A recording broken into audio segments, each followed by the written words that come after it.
Hi dear students, मेरे Pratap sir आप सभी का आरपी स्टडी क्लास में स्वागत करता हूं।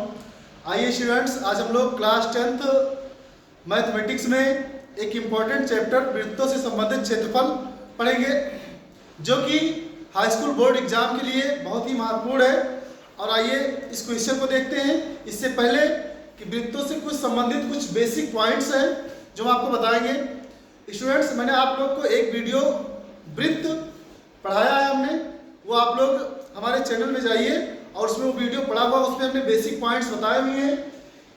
यहाँ पर हम लोग आप लोग को ये क्वेश्चन हल कराएंगे और कुछ बेसिक थोड़ा बहुत आपको बताएंगे। देखिए, जैसे मान लीजिए कि एक वृत्त है और वृत्त का ये क्या है, केंद्र है। वृत्त का केंद्र है सी, ठीक।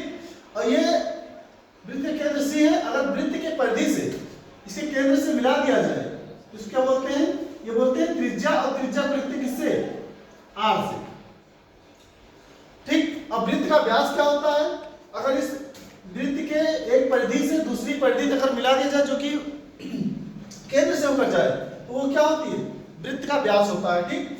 अब देखिए, यहाँ पर जो हमको जरूरी चीज है वृत्तों से संबंधित क्षेत्रफल। तो पहली बात कि वृत्त का क्षेत्रफल क्या होता है, ठीक।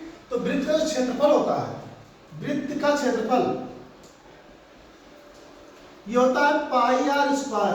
क्या होता है, पाई आर स्क्वायर, जहां पर आर क्या है, वृत्त की त्रिज्या है, और पाई का मान क्या होता है, 22/7। पाई का मान हम लोग रखते हैं 22/7 लेते हैं, या पाई का मान 3.14। देखिए, जो वृत्त का क्षेत्रफल होता है वो पाई आर स्क्वायर, यहाँ पर पाई का मान या तो 22/7 लेंगे या क्या लेंगे 3.14, और आर क्या है, वृत्त की त्रिज्या है। तो वृत्त की ये क्षेत्रफल का सूत्र है।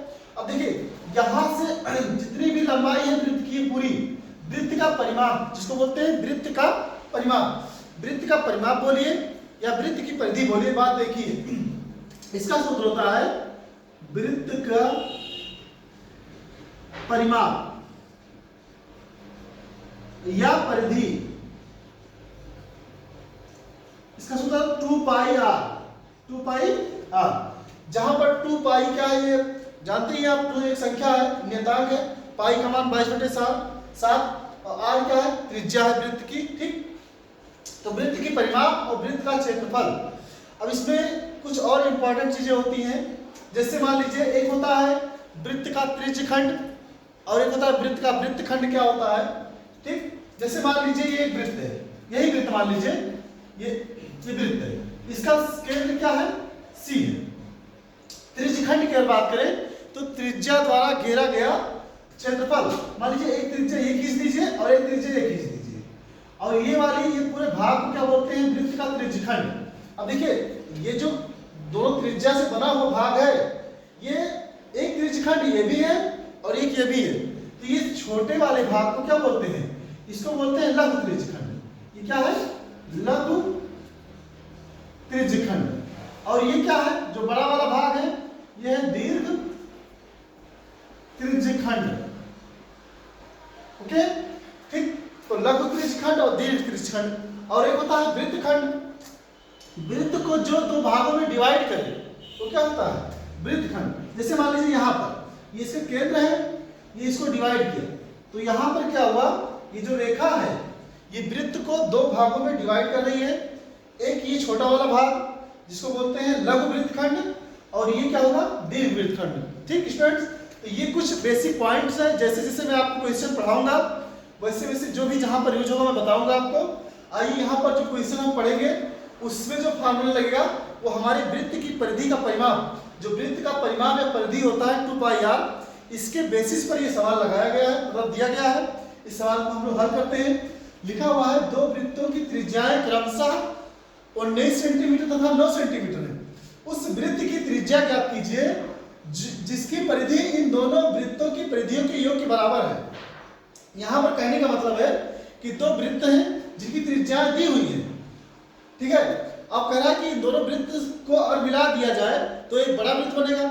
जैसे मान लीजिए दो वृत्त हैं, ये एक वृत्त ये है, एक वृत्त ये है, दोनों की त्रिज्याएं अलग अलग है। इस दोनों वृत्त को जब मिलाएंगे हम तो एक क्या हो जाएगा, एक बड़ा वृत्त बन जाएगा। एक बड़ा वृत्त, उसकी हमें त्रिज्या निकालनी है। तो यहाँ पर हम लोग लिख लेंगे कि यहाँ पर लिखेंगे हल, लिखेंगे माना उस वृत्त की त्रिज्या कैपिटल आर है, माना उस वृत्त की त्रिज्या कैपिटल आर है।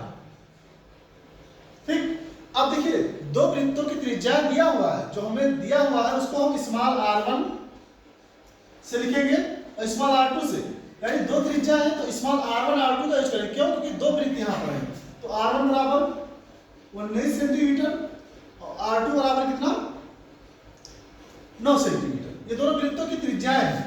अब कह रहा है उस वृत्त की त्रिज्या जिसकी परिधि दोनों परिधियों के, जिसकी परिधि इन दोनों परिधियों के योग के बराबर है। तो पहले लिखेंगे बड़े वृत्त की परिधि बराबर दोनों छोटे वृत्तों की परिधियों का योग। तो बड़े वृत्त की परिधि लिखेंगे बड़े वृत्त की परिधि बराबर दो छोटे वृत्तों की परिधि का योग, की परिधि का योग। ठीक, अब देखिए बड़े वृत्त की त्रिज्या कैपिटल आर माना है, तो इस वृत्त की जो परिधि हो जाएगी वो क्या हो जाएगी 2 पाई कैपिटल आर, क्योंकि वृत्त की परिधि क्या होती है 2 पाई आर। दो छोटे वृत्तों की परिधियां, मान लीजिए पहले छोटे वृत्त की जो परिधि है वो है पाई r1 और उससे दूसरा जो है उसका पाई r2। जो दो छोटे वृत्त की परिधियां हैं उनका योग ये मैंने किया। अब देखिए यहां पर 2 पाई इसमें मिलेगा 2 पाई r1 2 पाई r2। ठीक, अब देखिए 2 पाई इन दोनों में कॉमन है, इन दोनों में 2 पाई अगर कॉमन निकालेंगे तो क्या बचेगा r1 प्लस r2। जब यहाँ से 2 पाई निकल जाएगा तो यहाँ से r1 बचेगा प्लस यहाँ से क्या बचेगा r2 बचेगा। और यहाँ पर क्या लिखा हुआ है 2 पाई कैपिटल आर। अब देखिए 2 पाई से 2 पाई दोनों तरफ क्या हो जाएगा ये कैंसिल हो जाएगा। क्यों? क्योंकि बराबर के दोनों तरफ है, गुणा के रूप में है। तो यहाँ पर कैपिटल आर बराबर क्या हो जाएगा स्मॉल r1 और प्लस स्मॉल r2, जो कि r1 और r2 का मान दिया हुआ है। r1 का मान कितना दिया 19 और r2 का मान 9। 19 और 9 कितना हो जाएगा ये हो जाएगा 28। आर का मान कैपिटल आर का मान कितना आ गया 28 सेंटीमीटर। तो उस वृत्त की त्रिज्या क्या है 28 सेंटीमीटर, जिसका हमें क्या करना था क्षेत्रफल ज्ञात करना था। ओके स्टूडेंट्स, आप लोग इस क्वेश्चन को अच्छे से पढ़िए और इसके आगे भी आपको वीडियोस अच्छे क्वेश्चन की प्रोवाइड करा जाएंगे जो कि आपकी बोर्ड एग्जाम के लिए बहुत महत्वपूर्ण होंगे। स्टूडेंट्स, ये वीडियो अगर आप लोगों को पसंद आया हो इसको ज़्यादा से ज़्यादा लाइक करें, शेयर करें, कमेंट करें। धन्यवाद।